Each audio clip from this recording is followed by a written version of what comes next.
ETF index mutual funds నేర్చుకుని stock మార్కెట్లో రాణించాలనుకుంటున్నారా? వెంటనే ఈ నెంబర్కి కాల్ చేయండి.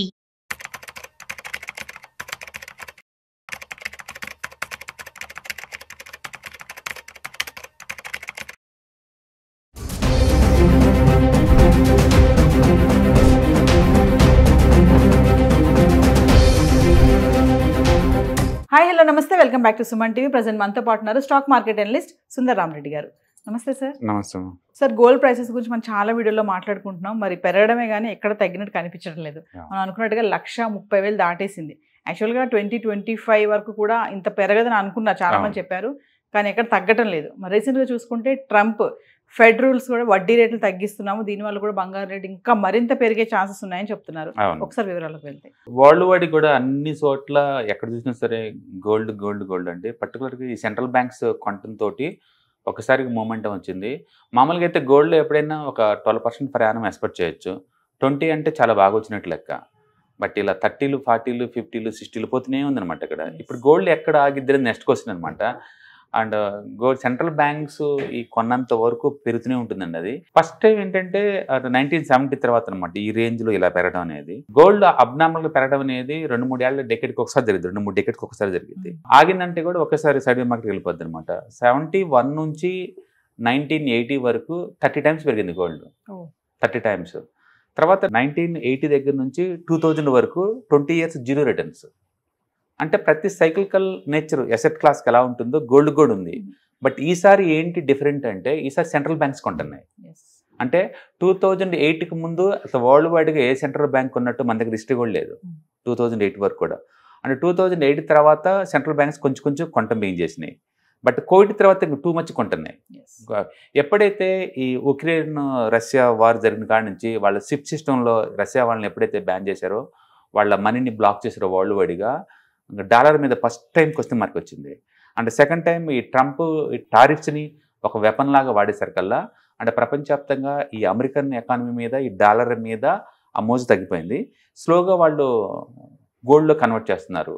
గోల్డ్ ప్రైస్ పెరగడం ద్వారా ఏంటంటే వాళ్ళకి డాలర్లో పెట్టే బదులు గోల్డ్లో ఇన్వెస్ట్ చేసుకుంటే ఎక్కువ అమౌంట్ వచ్చిందని సెంట్రల్ బ్యాంక్స్కి అర్థమయ్యే కొద్దీ ఎక్కువ సెంట్రల్ బ్యాంక్స్ మొత్తం జాయిన్ అయ్యండి ఈ ప్లేస్లోకి. ఒకప్పుడు గోల్డ్ అంటే రిటైల్ లేదా ఇన్వెస్టర్స్ నుంచి వచ్చే డిమాండ్, బట్ ఇప్పుడు అలా కాదు, సెంట్రల్ బ్యాంక్స్ నుంచి వస్తున్న డిమాండ్. దాంతో వరల్డ్ వైడ్గా అన్ని చోట్ల నుంచి అది పోతుంది, అన్ని కరెన్సీలు కూడా పెరిగిపోయింది.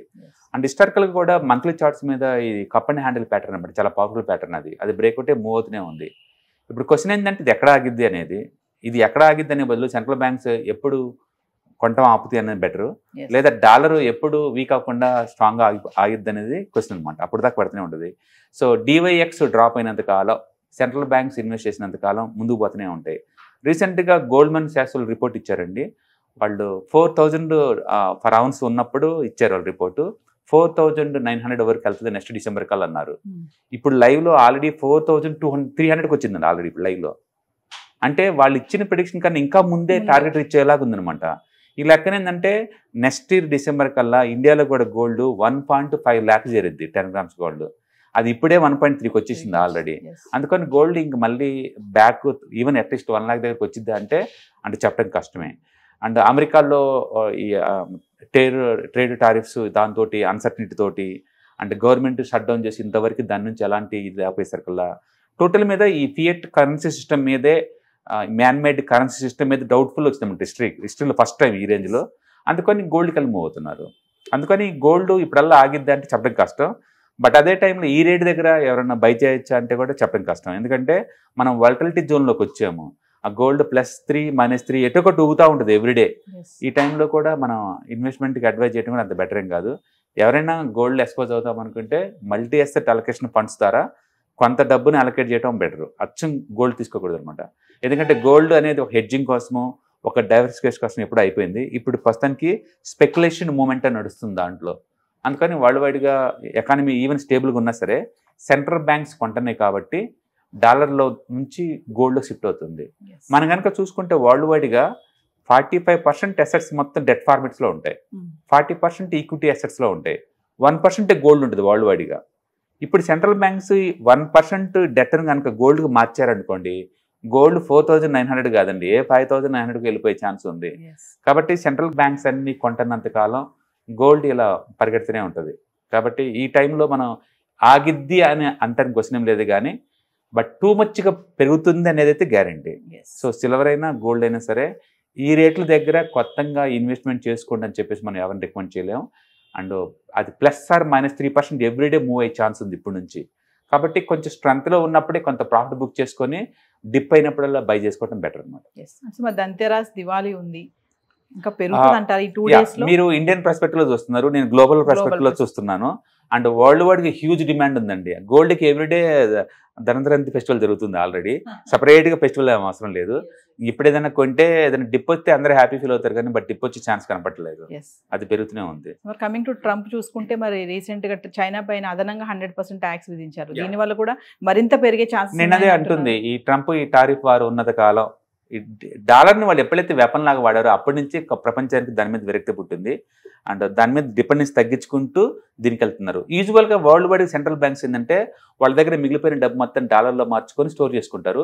ఏదైనా అవసరం వస్తే డాలర్లు అయితే ఇమీడియట్గా బై చేసుకోవచ్చు కదా అని. ఇప్పుడు డాలర్లో స్టోర్ చేయట్లేదండి, అందరు గోల్డ్లో షిఫ్ట్ చేస్తున్నారు. మీరు కనుక చూసుకుంటే చైనా గత 4 సంవత్సరాల్లో మోర్ దెన్ 1000 tons కొన్నది. ఇండియా కనుక చూసుకుంటే ఆల్మోస్ట్ 500 tons కొన్నది. అందరు టన్నులు లెక్క కొంటున్నారు, స్టోర్ చేస్తున్నారు, లోపల రావడం తప్ప అవుట్ గోయింగ్ లేదు. అంటే షార్టేజ్ ఉంది వరల్డ్ వైడ్గా. మీరు కనుక చూస్తే సిల్వర్ అయితే ఎక్కడ పెట్టినా షార్టేజ్, ఈవెన్ గోల్డ్ కూడా. అందుకని ఫిజికల్గా ప్రజెన్స్ ఎక్కడ లేదండి, పెద్దగా డిమాండ్ హ్యూజ్గా ఉంది. రీసెంట్గా ఒక పర్సన్ చెప్తే విన్నాను సార్, ఈ గోల్డ్ ఇలా పెరుగుతుంది కదా అని చెప్పి బ్యాంక్లో ఉన్నటువంటి FDలు కూడా తీసేస్తున్నారు, అందరూ రిమూవ్ చేసుకుని గోల్డ్ కొనుక్కుంటున్నారని చెప్పేసి అంటున్నారు. అది ఎంతో నిజం. ఈ మూమెంట్లో ఉన్న ప్రాబ్లం ఏంటంటే ఇది ఇన్నోసెంట్ పీపుల్ని అట్రాక్ట్ చేస్తుంది, పెరుగుతుంది కదా. అది ఒక్క రోజుకే 2000-3000 పెరుగుతుందండి పర్ డేనే. అందుకని మనం గోల్డ్ కొంటే 2 days తర్వాత అమ్మేసుకుంటే డబ్బు వస్తుంది కదా అని చెప్పేసి దాన్ని చేంజ్ చేస్తున్నారు. ఆ చేంజింగ్ అన్ని వరల్డ్ వైడ్గా ఎక్కువైనాయి కాబట్టి ఈ రేంజ్ లో మూవ్ అవుతుంది అనమాట. బట్ అదే టైంలో ప్రాఫిట్ బుకింగ్ కూడా అంతే సీరియస్ గా జరిగింది. ఏదన్నా వరల్డ్ సెంట్రల్ బ్యాంక్స్ కనుక వాళ్ళ దగ్గర ఉన్న గోల్డ్ ఒక 10-20 టన్నులు కనుక అమ్మారనుకోండి, వితిన్ 1 week కల్లా గోల్డ్ ఈజీగా 5-10% డ్రాప్ అయ్యే ఛాన్స్ ఉంది. కాబట్టి ఈ టైంలో స్ట్రాటజీ ఏంటంటే మార్కెట్ స్ట్రెంత్గా ఉన్నప్పుడే కొంత ప్రాఫిట్ బుక్ చేసుకుంటూ ఒక 10% పడ్డప్పుడు యాడ్ చేసుకుంటే బెటర్, కానీ చేంజ్ చేసుకుంటూ ఉంటే మాత్రం బాగుండదు ఈ టైంలో. ఎందుకంటే గోల్డ్లో కూడా సేఫ్టీ లేదు. ఆల్రెడీ 70% పెరిగిన తర్వాత సేఫ్టీ ఎక్కడండి దానికి? పెద్ద ఎత్తున కొనేస్తున్నారు, ఓకే, కొనేవాళ్ళు మరి అకస్మాత్తుగా పడిపోతే ఏంటి పరిస్థితి? నేను అంటుంది అదే, ఇంతకుముందు గోల్డ్ పట్టడం చూసాము, పెరటం చూసాము, సెంట్రల్ బ్యాంక్స్ కొంత చూడలేదు, ఫస్ట్ టైం మనం చూస్తున్నాం. అందుకని సెంట్రల్ బ్యాంక్స్ మనలాగా స్పెక్యులేటివ్ యాక్టివిటీస్ చేయవు. అందుకని టూ మచ్ ఫాస్ట్గా డ్రాప్ అయ్యే ఛాన్స్ లేదు. మేబీ 5-10% పడిందంటే చాలా గొప్ప. ఎందుకంటే గోల్డ్మెన్ సాక్స్ రిపోర్ట్ ప్రకారం ఏంటంటే ఆల్మోస్ట్ వరల్డ్ వైడ్గా అన్ని సెంట్రల్ బ్యాంక్స్ కుములేటివ్గా మంత్లీ 70-80 టన్నులు కొంటేనే వాళ్ళ రిపోర్టు. సప్లై అంత లేదు కదండి వరల్డ్ వైడ్గా, అందుకని డిమాండ్ వస్తుంది. ఇన్వెస్ట్మెంట్కి ఇది అంత కరెక్ట్ కాదు అని చెప్తాను. డెఫినెట్గా కాదు. ఈ రేట్ దగ్గర చేంజ్ చేసుకుంటూ కొంటాం అసలుకే కాదు. మేబీ మనం మిస్ అవ్వచ్చు, 10%-15% గెయిన్స్కి మిస్ అవ్వచ్చు. బట్ డాడౌన్తో పోల్చుకుంటే మిస్ అవ్వడం బెటర్. దాని బదులు ప్రాఫిట్ కొంచెం స్ట్రాంగ్గా ఉన్నప్పుడే చార్ట్స్ ఈ టైంలో కొంత ప్రాఫిట్ బుక్ చేసుకుంటూ, అంటే ఎవ్రీ 5% కొంత బుక్ చేసుకోవాలి, ఇంకొంచెం 5% పెరిగింది కొంత బుక్ చేసుకోవాలి. అట్లా పెరుగుతున్నప్పుడు కొంచెం ప్రాఫిట్ బుక్ చేసుకొని డిప్ వచ్చినప్పుడు ఎవ్రీ 10%కి మనం లోడ్ చేసుకోవడం బెటర్. ఆ స్ట్రాటజీ వర్కౌట్ అవుతుంది. Thank you. హాయ్, స్టాక్ మార్కెట్లో వాలటిలిటీకి దూరంగా ఉంటున్నారా? పోర్ట్ఫోలియోస్ అన్ని కూడా రెడ్లో ఉండి బ్లీడ్ అవుతున్నాయా? అంటే స్టాక్ మార్కెట్లో ఉండి సస్టైనబిలిటీ ఉన్న బిజినెస్ మోడల్ లాగా, లేదా స్టాక్ మార్కెట్ లాంగ్ టర్మ్లో మంచి వెల్త్ క్రియేట్ చేసుకునేలాగా ప్లానింగ్స్ ఏమైనా ఉన్నాయా? అయితే అలాంటి వాళ్ళ కోసం ఈ ప్రోగ్రామ్ అండి. ETFs, index funds and mutual funds. మా స్టాక్ మార్కెట్లో ఉండి కూడా సెక్యూర్ వేలో మనీ మేక్ చేసుకునే పద్ధతి ఏదైనా ఉందంటే రిటైలర్స్కి ఈ 3 అనమాట. దీంట్లో కాంప్రహెన్సివ్గా మీకు ట్రైనింగ్ అండ్ గైడెన్స్ దొరుకుతుంది. అండ్ వీకెండ్స్లో జరిగే ఈ ప్రోగ్రాంలో అటెండ్ అవటం ద్వారా ETFs, index funds and mutual ఫండ్స్లో మీ నాలెడ్జ్ పెంచుకోండి. మీ పోర్ట్ఫోలియో మీరే మెయింటైన్ చేయడం ద్వారా ఇయర్లీ యావరేజ్ మీద 20-30% మనీ మేక్ చేసుకోండి. All the best. Thank you.